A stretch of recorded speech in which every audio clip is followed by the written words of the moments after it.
Sesiún Ceist agus Freagra, Pádraig Mac Suibhne. Cadé mar a bhathú tú nuair a thula tú go raibh colscarú ar an sílabas? Sílim gur cuman na múntúirí Gaeilge a hanig thugam cór na múntúirí Gaeilge agus chuir siad coppla dáin isteach agus cionacha. Híl siad sílim nach ró cortham na féine le fáil ag litríocht chuige alla ar cuasa na Ceist América de nílas a lumen rón ceartan sin na nach ró sin sean rud atá gol siad le fada.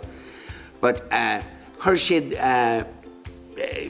rinch dáanta isteach agus cionacha an dá cean a raniú sílim sa dearú colscarú agus an cean eile cean faoi ahar Bush and Kid Bush a bhíonú uachtar an America. Bhíos agam nuair a thula mé go raibh siad a chur isteach nach mbeadh sé ar chúrsa ar bí in Éireann.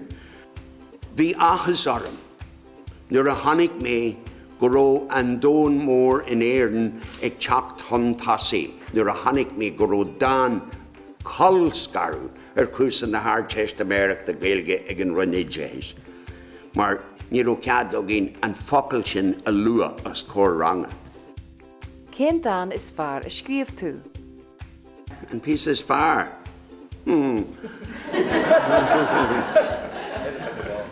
Níor bhailm scríb mí dáin fada blianta fada ó hen dáin na clunne a níor agus dúirt fearr atá ar chlí na fírinne inis an Cardinal Thomas O'Fia fearr a bhí ina iarmhúntear agam héin nuair a bhí mé ag Janú Stair a mánuad fadú dúirt go glunhan faoin dáin sin a maihan seo agus níor thula mé feic fadú dá ó hen. Mar an rud a bhí an bhí sé ag ionsaí na thuglaise agus ag ionsaí an áit a bhí torch do na mrá is síl na hhéirn. Agus an dói ar damniú iad ar fáin na mlíonta fada má bhaintear héin in na más. But anyway, sin scéal eile. An bhfuil éon chóirla agat do scríbhneoirí óga? Bhfuil is aga. Ní bhí ó fan rámhór ormsa a riamh chóirla a chur ar gnéirbí. Mar ní raibh mé hin rámhaith ag ghlacu cóirla. Éist le do chrí héin an cóirla is fearr. Mar tuigeann duine an rud atá ceart.